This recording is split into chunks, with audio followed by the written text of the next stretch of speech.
하나님 아버지, 오늘도 우리를 주님의 은혜 가운데 불러주셔서 새벽을 깨워 주님 앞으로 나오게 하시니 감사합니다. 우리가 눈을 뜨고 호흡하며 기도할 수 있음이 다 주님의 은혜입니다. 오늘도 우리의 삶이 오직 주님의 손안에 있음을 고백하며 이 시간 우리의 몸과 마음을 주님께 맡깁니다. 지친 마음의 평안을 주시고 더러워진 마음의 정결함을 주시옵소서. 우리의 마음에 오늘도 생명의 말씀이 담기길 원합니다. 또한 그 말씀의 능력으로 오늘을 살기 원합니다. 주님의 말씀을 받는 기쁨을 주시고 기도하는 즐거움을 오늘도 우리에게 허락하여 주시옵소서. 진리의 등대가 되시는 주님, 오늘도 그 빛을 밝히 비추어 주시옵소서. 인생의 큰 풍랑이 몰려올 때에 한치 앞을 내다볼 수 없는 막막한 바다를 항해할 때에 가야 할 방향을 비추어 주시옵소서.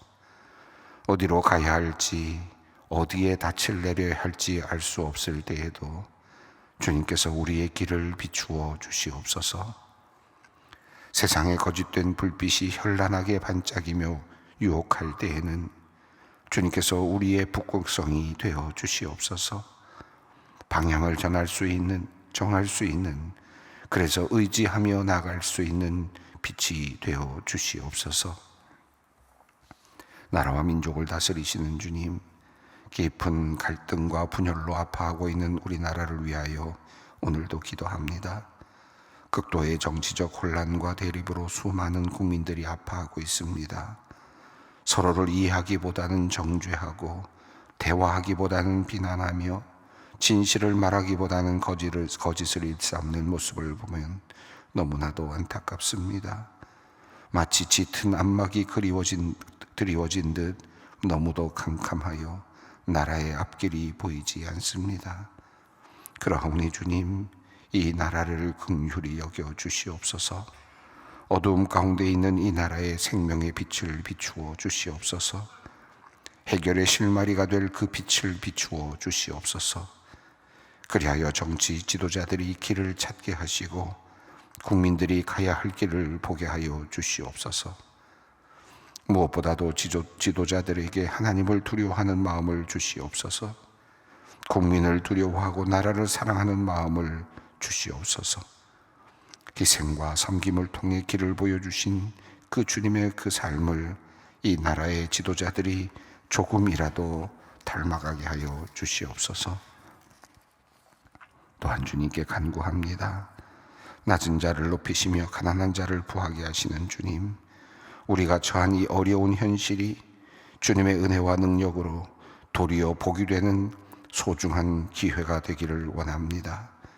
이 고통스러운 시기가 오히려 우리 민족이 한 단계 더 성장하고 성숙해지는 전환점이 되게 하여 주시옵소서. 이 나라를 위해 기도하는 모든 성도들의 기도를 들으시어 이 나라의 운명을 주님께서 선하게 바꾸어 주시옵소서. 교회의 주인 되시는 주님, 이 땅의 교회들이 세상의 등대가 되어 어두운 이 땅에 진리의 빛을 비추기 원합니다. 세상의 가치관이 점점 변해가고 진리와 거짓이 뒤섞여 분간할 수 없는 이 시기에 주님의 교회가 흔들림이 없게 하여 주시옵소서. 어둠 속에서 신음하는 이들에게 소망의 빛을 비추는 교회 되게 하여 주시옵소서. 아파하는 영혼들을 위로하고 두려움에 처한 이들에게 용기를 주며 방황하는 이들의 손을 잡아주는 길이요 진리요 생명 되시는 주님의 그 교회가 되게 하여 주시옵소서.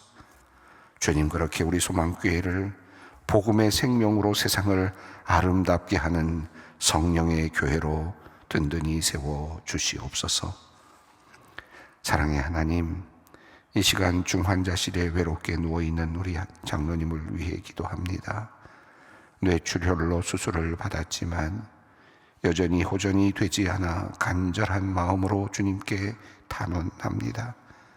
아직 이 땅에서 할 일이 많고 교회의 큰 일꾼으로 해야 할 일이 많습니다. 착하고 충성된 종으로 주님의 일에 힘쓰며 애쓰며 살아온 장로님을 긍휼히 여겨 주시옵소서. 열려야 할 혈관은 속히 뚫어 주시고 터진 혈관은 주님께서 속히 붙여 주시옵소서. 모든 혈류가 바르게 흘러가게 하시고 약해진 혈관은 단단해지고 튼튼해지게 하셔서 더 이상 출혈이 없게 하여 주시옵소서. 출혈이 되어 고인 피는 모두 빼어 주시옵소서. 속히 마르고 오염이 되지 않게 하여 주시옵소서. 뇌의 기능이 약해지거나 치매를 당하지 않도록 주님께서 살펴 주시옵소서. 무엇보다도 그의 생명의 줄을 주님께서 붙잡아 주시기를 간절히 기도합니다. 눈물로 기도하는 권사님과 가족들의 기도를 들어주시고 함께 아파하며 기도하는 모든 성도들의 기도를 들어주시옵소서. 생명의 근원이 주님께 있으며 살리시는 능력이 주님께 있습니다. 말씀으로 천지를 만드신 주님, 이제 명하시사 모든 것이 다시 제자리를 찾게 하여 주시옵소서. 기적을 보게 하시고 하나님의 능하신 손을 우리가 경험케 하여 주시옵소서. 우리의 탄원과 중보의 기도를 주님 들으시고 속히 응답하여 주시옵소서. 지휘 하나님, 한 권사님이 딸과 남편을 위한 기도를 함께 드립니다. 먼저 림프종 4기로 항암 치료를 받고 있는 딸을 위해 기도합니다. 암이 신장과 대동맥을 감싼 곳에 있어 위험하다고 합니다. 오늘 진행하는 항암 5차 치료가 잘 이루어지게 하여 주시옵소서. 모든 암세포가 소멸될 수 있도록 도와주시옵소서. 이번 일을 통하여 전능하신 하나님 아버지의 회복의 은혜를 경험케 하여 주시옵소서. 또한 경추와 척추를 다쳐 전신마비가 된 남편을 위해 기도합니다.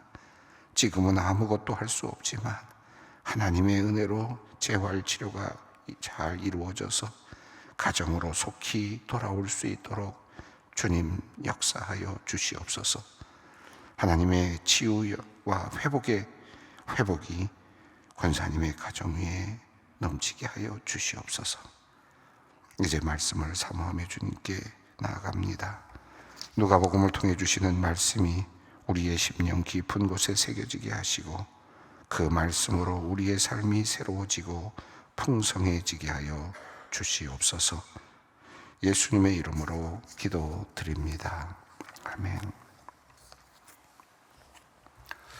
오늘 우리에게 주시는 하나님의 말씀입니다. 누가복음 10장 1절로 16절까지 말씀입니다.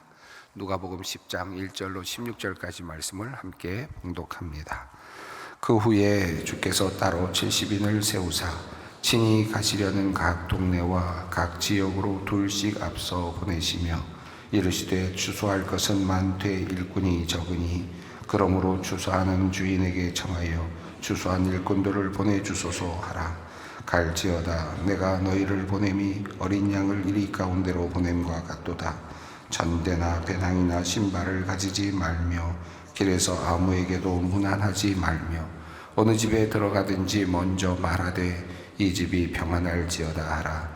만일 평안을 받을 사람이 거기 있으면 너희의 평안이 그에게 머물 것이요 그렇지 않으면 너희에게로 돌아오리라. 그 집에 유하며 주는 것을 먹고 마시라. 일꾼이 그 삭을 받는 것이 마땅하니라. 이 집에서 저 집으로 옮기지 말라.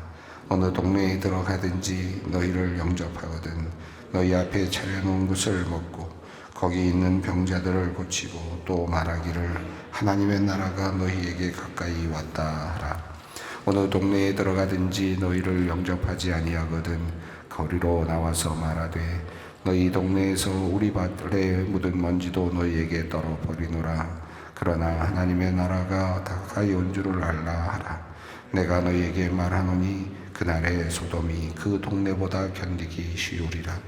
화 있을진저 고라사나 화 있을진저 벳세다야. 너희에게 행한 모든 권능을 두로와 시돈에서 행하였더라면 그들이 벌써 베옷을 입고 제에 앉아 회개하였으리라.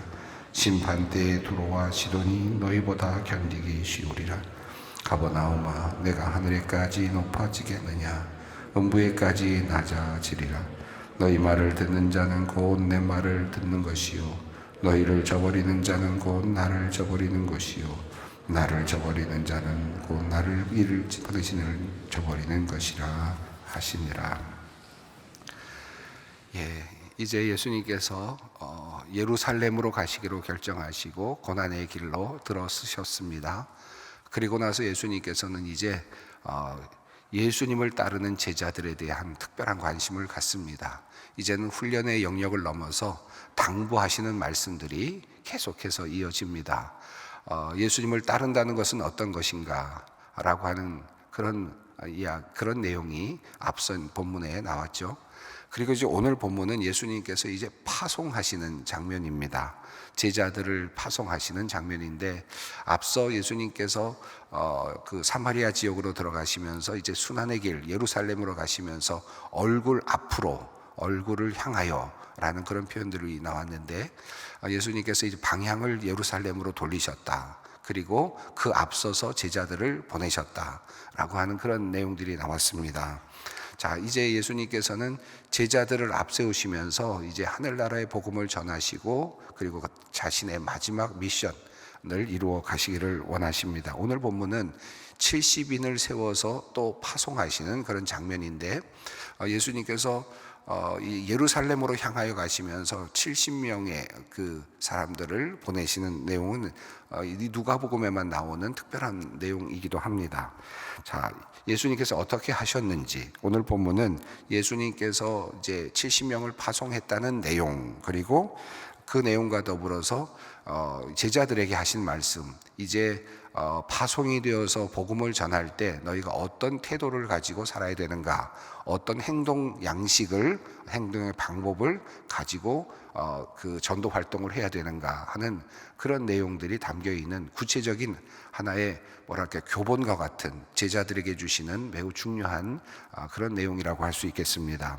자, 이제 제자들은 예수님 이후에, 예수님이 세상에서 이제 죽임을 당하시고 부활하시고 그리고 승천하신 후에 그들은 이 땅에 남아서 이제 전도의 사역을 감당해야 하고, 예수님께서 맡겨주신 하나님 나라의 복음을 전해야 될 그런 사명을 맡게 됩니다. 그 내용이 이제 사도행전에서부터 출발이 되죠. 근데 구체적인 그런 출발이 있기 전에 예수님께서는 먼저 리허설이라 그럴까요? 먼저 한번 시범 수업이라고 할까? 예수님께서는 이제 또 제자들을 보내십니다. 먼저 우리가 읽었던 것처럼 12제자를 파송하셨던 내용이 앞서 나왔었는데, 그때는 예수님께서 병 고치는 능력과 귀신을 제어하는 능력을 그들에게 주셨다. 그리고 하나님 나라의 복음을 전하게 하셨다라고 하는 아주 특별한 권위와 권한에 대한 내용을 조금 더 분명하게 말씀하셨습니다. 하나님의 그 제자들, 예수 그리스도의 제자들이 앞으로 어떤 권한과 어떤 능력을 가지고 이제 이 세상에서 남아서 사역을 할 것인가에 대한 하나의 그 청사진을 보여주셨다고 해도 과언이 아니겠습니다. 우리는 그것을 통해서 이 땅에 남겨진 그리고 하나님의 제자들이 무슨 일을 이 땅에서 할 수 있는가에 대해서 알 수 있었죠. 하나님 나라의 복음을 전하고 병을 고치고 귀신을 내어쫓고, 또 너희가 먹을 것을 주라고 말씀하신 내용 속에서 성찬과 성례를 베푸는 그런 사역들이 제자들에게 남겨졌다라는 것을 우리가 배웠습니다. 자, 이번에는 조금 더 폭이 넓어집니다. 70인을 세우셨다라는 내용과 더불어서 이제는 이 70인을 세우신 이야기와 더불어서 이제는 그들이 어떻게 처신할 것인가, 전도의 현장에서 어떤 처신을 할 것인가에 대한 구체적인 내용이 나옵니다. 또 그들이 복음을 전하는 상황은 어떤 상황인가에 대한 힌트가 이 안에 들어 있습니다. 예수님께서 12명의 제자를 선택하신 후에 또 이번에는 70인을 선택하신 것을 보면 다양한 그룹의 제자들이 있었다라는 것을 알 수 있겠죠. 또 12명의 제자들이 물론 중심적인 역할을 하지만 또 그 옆에 또 그들을 돕는, 그리고 또 똑같은 일을 감당하는 70인의 또 제자들도 있었다라는 것을 보여줍니다. 확장되어 가는 개념이 계속 나오는데요. 12명의 제자들을 선택하신 다음에 예수님께서 그 다음에 훈련의 과정에서는 여제자들의 이름이 거명되었던 것과 같습니다. 이 제자들은 12명만 있는 것이 아니고 남자만 있는 것도 아니고 그리고 또 이번에 보는 말씀처럼 또 70명이라고 하는 또 다른 제자들이 또 있습니다. 나중에 보면 이제 120여 신도들이 나오고 500여 성도들이 나오는, 이렇게 확장되어 가는 개념들이 나타납니다. 자, 예수님의 제자들은 단지 12명에 국한된 것은 아닙니다. 다양한 제자들이 지금 있습니다. 그리고 예수님께서는 지금 70인을 친히 세우시고 각 지역으로 보내십니다. 글쎄 70인이라는 이 숫자가 상징적인 의미도 있는 것 같아요. 우선 첫 번째로는 모세가 이스라엘 백성들을 인도해낼 때 자기 스스로 모세와 아론이 할 수 있는 일이 한계에 부딪혔을 때 70장로 70명의 장로를 선택하죠. 그래서 돕는 그런 사람들을 선택해서 이스라엘을 치리합니다. 그런 면에서 보면 이 70명의 그 전도자는 또 다른 의미의 돕는 사람들이라는 의미도 담겨 있겠죠. 또 창세기 10장을 보면 그 이방 민족들의 그 숫자가 나오는데 70민족이 나옵니다. 그러니까 또 이방으로 번져가는 하나님의 역사, 복음의 역사를 생각해 본다면 당시에 70개의 국가, 민족, 70개의 민족이 등장을 하는 것을 보면 또 이것은 70인이란 말은 모든 민족에게 제자를 삼으라고 하는 그런 의미도 이 안에 담겨 있다고 할 수 있겠습니다. 물론 이것은 상징적으로 우리가 보았을 때 그러합니다. 자, 예수님께서 70인을 따로 세우시고 친히 가시려는 각 동네, 이렇게 되어 있습니다. 참 묘한 표현인데, 가시려는 그 동네 라는 표현인데, 예수님께서 이제 앞으로 가실 동네라는 뜻은 여기서도 두 가지 의미가 있겠습니다. 첫 번째는 이제 예수님께서 갈릴리 지역에 있다가 예루살렘으로 가시는 그 과정 속에서 거쳐 가시려는 동네, 그러니까 사마리아가 그랬죠. 그래서 사마리아가 환영하지 않으니까 돌아서 가셨습니다.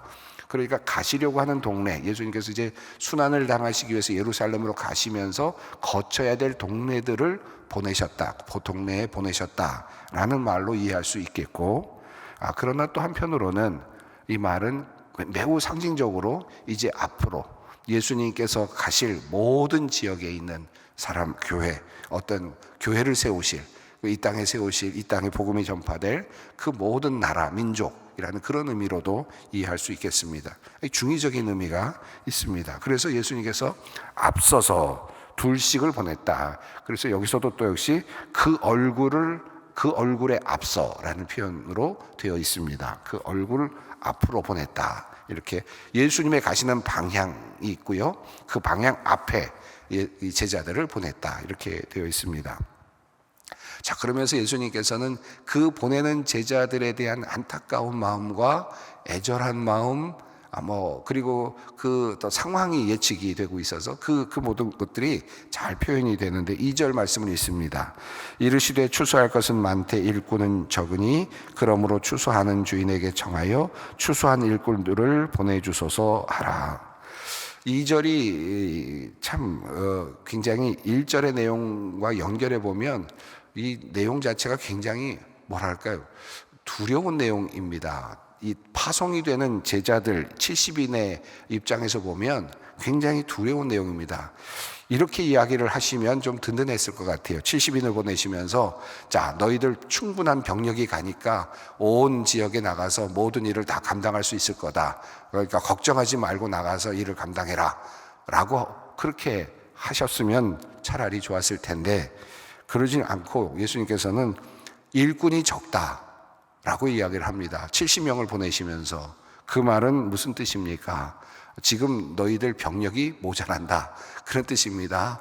모자라는 상태로 보낸다. 그러니까 너희가 맡은 임무보다 너희가 해야 될 일이 많다는 뜻이잖아요. 그러니까 사지로 몰고 가는 것과 비슷한 그런 표현입니다. 자, 지금 막 떠나는 사람들한테 너희들 좀 이 인원 갖고 안 될 일을 좀 너희가 해야 된다, 그런 뜻이에요. 그러면서 뭐라고 말하느냐 하면 너희들이 현장을 나간 다음에 주인에게 청하여서 일꾼을 빨리 보내달라고 SOS를 쳐라, 그런 뜻입니다. 여기서 보내달라라고 하는 말, 보내달라라고 하는 그 말은 그냥 단순하게 보내주십시오 그런 뜻이 아니라 이 원어의 뜻을 보면 에크발레인이라는 단어는 급파해달라, 그런 뜻입니다. 급하게 보내달라고 해달라. 그런 아주 급한 그런 요청입니다. 쉽게 말하면 SOS를 하는 겁니다. 나가서 너희는 이제 어려운 상황에 봉착할 테니까 SOS를 치라. 하나님 빨리 우리를 도와줄 병력을 보내주십시오라고 그렇게 하라는 겁니다. 또 여기서 구하라는 말도 평범한 말로 그렇게 번역이 되고 있지만 여기서 사용된 단어 역시 간청하라, 애원하라라고 하는 그런 뜻이 더 강합니다. 그러니까 지금 우리가 지금 병력이 모자라는데 지금 굉장히 어려운 상황이니 우리를 좀 도와줄 사람을 빨리 좀 보내주십시오라고 그렇게 요청하라는 것입니다. 지금 70명의 제자들이 파송이 되는데 이미 가서 어떤 일을 당할 것인지에 대한 상황이 예측이 되는 겁니다. 충분히 감당할 수 있고 넉넉하고 병력이 들어오고 병참이 들어오고 그런 게 아니고 지금 완전히 모자란 상태에서 정말 악전고투하면서 복음을 전해야 될 상황이 이미 예측되고 있는 겁니다. 자, 그러면서 제자들을 지금 보내고 있는 거죠. 그리고 또 3절을 말씀합니다. 함께 읽습니다. 갈지어다 내가 너희를 보냄이 어린 양을 이리 가운데로 보냄과 같도다. 자, 우선 전도할 병력도 모자라는데 쉽게 말하면 전도자의 숫자도 모자라고 상황을 컨트롤할 수 있는 능력이 되지 못하는 정도의 그런 상황인데 3절은 그 상황이 어린 양을 이리 가운데로 보내는 것 같다. 위험한 지역이라는 겁니다. 또 자, 병력도 모자라는데 근데 그 지역이 어떤 곳이냐? 매우 위험한 지역입니다. 이리들이 넘쳐나는데 지금 양이 가고 있는 상황이다. 그러니 잡혀먹는 것밖에는 별로 기대할 게 없는 상황인데 그리로 보내고 있다는 겁니다. 지금 예수님께서 제사를 파송하는데 그 마음이 어떨까를 느껴집니다. 자, 그러면서 또 말씀하십니다. 4절입니다. 전대나 배낭이나 신발을 가지지 말며 길에서 아무에게도 문안하지 말라. 이 말씀은 위험한 지역으로 지금 정말 급파되고 있는 소규모의 병력이라고도 할 수 있겠는데 그런 전도의 병력, 그런데 그렇게 하시는 이유가 있는데 그 이유는 시급한 상황이라는 뜻입니다. 전대나 배낭이나 신발을 가지지 말라라는 말은 여유 있는 어떤 전대, 오래 더 그 다음에 또 다 갈아낄, 또 갈아쓸 신발 그런 것들을 가질 필요가 없다. 그러니까 가서 그냥 그것이 소진되면 그냥 죽는다. 그런 뜻이죠. 시급하기도 하고 또 더 이상 내가 더 생존하고 오래 버틸 수 있는 상황도 아니다는 겁니다. 그래서 아무에게도 문안하지 말라는 말은 그 정도 여유 있는 상황이 아니라는 뜻이죠. 자, 그러니까 지금 아주 긴급하고 급박한 그런 상황 속에서 복음을 전해야 되는 사람들, 그들은 위험에 처해 있고 그리고 또 여러 면에서 부족함이 많습니다. 자, 이것이 예수님께서 지금 제자들을 보내시는 모습입니다. 상황이 이러하다. 이제 앞으로 오고 오는 세대 속에서 복음을 전해야 되는 사람들이 겪어야 될, 제자들이 경험해야 될 그런 상황이라 할 수 있겠습니다. 자, 그 다음에 오늘 5절부터는 이제 들어가서 그 찾아다니면서 어떤 일을 해야 되는가에 대한 내용이 나오는데 5절부터 7절은 집에 들어갔을 때, 또 8절부터 12절은 동네에 들어갔을 때 이야기를 합니다. 자, 5절부터 7절까지를 함께 읽겠습니다. 어느 집에 들어가든지 먼저 말하되 이 집이 평안할지어다 하라. 만일 평안을 받을 사람이 거기 있으면 너희의 평안이 그에게 머물 것이요 그렇지 않으면 너희에게로 돌아오리라. 그 집에 유하며 주는 것을 먹고 마시라. 일꾼이 그 삭을 받는 것이 마땅하니라. 그 집에서 저 집으로 옮기지 말라. 들어가면서 먼저 평안할지어다라고 그렇게 평안을 빌라라는 뜻입니다. 그냥 안녕하세요라고 하는 정도가 아니라 진심으로 그 집의 평안을 빌라는 뜻이죠. 그런데 평안을 빌고 싶지 않을 만큼의 상황이 있을 수도 있다는 것이 암시되고 있습니다. 그러니까 그 집에 들어가면서 평안을 빌어주지 못할 만큼의 상황일 수도 있다. 그러나 전도자는 항상 그 집이 잘 되기를, 그 집이 평안하기를 위해서 기도하면서 그 집에 들어가야 된다. 그래서 6절이 그런 말씀을 합니다. 평안이 그에게 평안을 받을 만한 사람이 거기 있으면 평안이 그대로 되겠지만 그렇지 않으면 도리어 그것이 너희에게로 돌아온다. 그러니 평안을 마음껏 빌어주라는 거죠. 평안을 빌고 싶지 않은 사람이라 할지라도 평안을 마음껏 빌어줘라. 그러면 혹시라도 그 평안을 받을 사람이 그것이 없으면 너희에게 돌아온다. 그러니까 이건 손해날 일이 아닙니다. 평안을 받을 사람이면 그에게 돌아가니까 당연히 좋은 일이지만 그 정도의 자격도 없는 사람이라면 내가 빌어준 평안은 나에게로 돌아온다는 믿음을 가지면 평안을 빌어주지 못할 이유가 어디 있겠습니까? 자, 그런 마음으로 평안을 빌어주고 그 집에 유하고 그들이 주는 것을 먹고 마시고 옮기지 말라. 그러니까 그곳에 들어가서 그곳에서 유하면서 복음을 전하라고 하는 그런 내용입니다.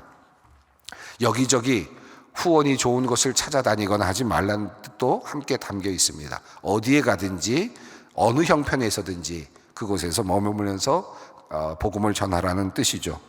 8절부터는 영접했을 때 경우입니다. 그들이 동네에 들어갔을 때 영접받았을 때 사람들이 그들을 영접했을 때에는 그들이 넣는 것을 먹으라 라는 말씀이 나오는데 너희 앞에 차려놓은 것을 먹는다. 먹으라는 말이 이렇게 자주 나오는데 배가 고프다는 의미보다는 다양한 사람들이, 다양한 민족의 사람들이, 이방인들이 내어놓는 음식을 먹을 것인가에 대한 문제도 포함이 됩니다. 이 사도행전 11장이라든지 갈라디아서 2장을 보면 이방인들이 차려놓은 음식을 먹을 것인가에 대한 논쟁이 나오잖아요. 비슷한 논쟁입니다. 그러니까 여기서 어느 동네를 들어가든지 내가 유대인이라고 먹지 못할 물건을 내놨다고 해서 먹지 않는거나 또는 거부하거나 해서는 안 된다라는 그런 의미가 포함이 됩니다. 자, 그곳에서 주는 대로 음식을 먹으면서 그들의 마음을 받아주면서 병자들을 고치고 하나님의 나라에 대해서 선포를 하라는 겁니다. 자, 역시 마찬가지죠. 12명의 제자들에게 주셨던 그런 임무가 그대로 주어지고 있습니다. 자, 영접하지 않을 때 10절입니다. 그때는 도리어 그곳에서 그냥 나오라는 겁니다. 나와서는 스스로 말하기를 너희 동네에서 우리 발에 묻은 먼지도 너희에게 떨어버리노라. 그러나 하나님의 나라가 가까이 온 줄을 알라 하라. 다시 말하면 하나님의 나라에 대해서 선포를 했지만 받아들이지 못한 사람들에게는 내가 그래도 너희에게 하나님의 나라를 전했다는 사실을 확실하게 선포하고 나오라는 뜻입니다. 받아들이지 않는 것은 그들의 몫이다 겁니다. 실망하지 말고 나오라는 뜻도 있습니다. 자, 그래서 그들이 후에 소돔과 고모라보다 더 견디기 어려운 땅이 될 것이다 라는 말씀도 하셨습니다. 13절, 14절, 15절은 두로와 시돈이라고 하는 이방 땅보다 고라신이나 벳세다나 가버나움이 지금 하나님께 앞에서 회개하지 않으면 더 큰 어려움이 있을 것이다 라고 하는 이 이유는 뭡니까? 이미 가버나움과 벳세다와 같은 곳에서 예수님께서는 이미 사역을 하시고 복음을 전하시고 병자를 고치시고 하나님의 나라의 말씀을 하셨는데 받아들이지 않는 그런 곳은 그 은혜가 더한 곳에서 그만큼 더 예수님께서 책임을 물으시겠다라고 하는 그런 뜻도 함께 담겨 있습니다. 16절이 매우 중요하다고 저는 생각합니다. 16절이 전체 이 복음을 전하는 사람들에게 주시는 메시지라고 생각하는데 말씀이라고 생각이 돼. 함께 읽겠습니다. 너희 말을 듣는 자는 곧 내 말을 듣는 것이요 너희를 저버리는 자는 곧 나를 저버리는 것이요 나를 저버리는 자는 나 보내신 이를 저버리는 것이니라 하시니라. 자, 이 말씀은 다시 말하면 제자들이 말하는 것은 바로 내 말이다. 예수의 말이다. 또 예수의 말은 또 누구의 말이다? 하나님의 말이다. 그러니까 위로 올라가면 하나님의 말씀을 누가 하는 것이 된다? 제자들이 하는 것이 된다. 이 말씀이잖아요. 그러니까 이 말씀입니다.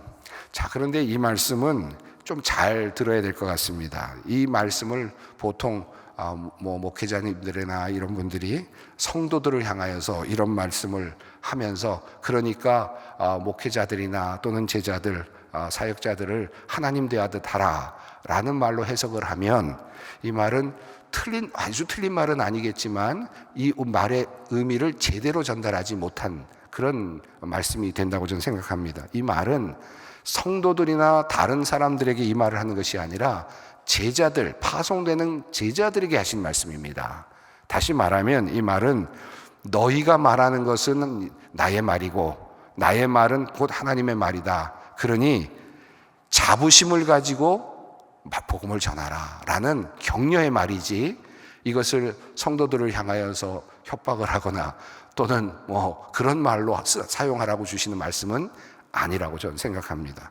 그런 의미에서 이 말씀은 사역자들에게 주시는 자부심을 가지고 나가서 행하라 라고 하는, 상황은 어렵고 여러 가지 상황이 힘들지만 그러나 너희는 하나님의 말씀을 붙잡고 있다 라고 하는 이 격려의 말씀을 주시는 것이라고 해석하는 것이 더 좋을 것 같습니다. 그러므로 이 말씀은 도리어 제자들을 향한 말씀입니다.